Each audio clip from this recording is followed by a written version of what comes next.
kung paano i-interpret ang effect size sa t-test, especially ang Cohen's, at bakit mahalaga ito sa research sa psychology.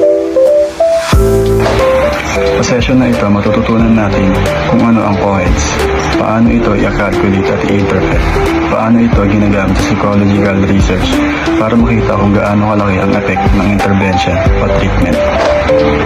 Kapag nag-run tayo ng t-test, makikita natin kung may statistically significant difference sa dalawang grupo.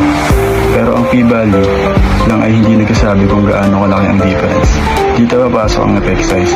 Ang Cohen's d ay nagpapakita ng magnitude na difference sa standardized way. What is Cohen's d? Ang formula ng Cohen's d ay difference ng dalawang group means hinati sa full standard deviation.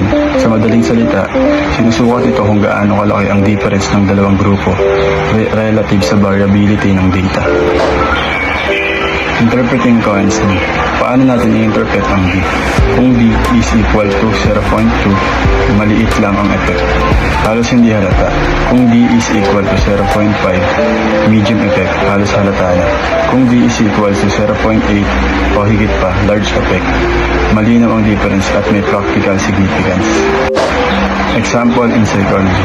Halimbawa, may study tayo sa effect ng mindfulness sa stress scores. Group 1, mindfulness mean equals 15. Group 2, control mean equals 20 point. Standard deviation full equals 5 point. So D equals 15 minus 20 divided by 5 equals negative 1.0. Interpretation.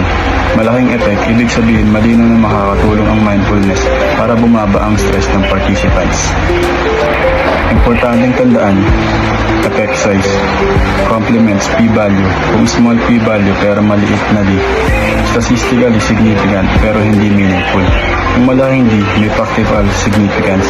Kaya sa psychology, nakakatulong ito para malaman ang tunay na impact ng intervention.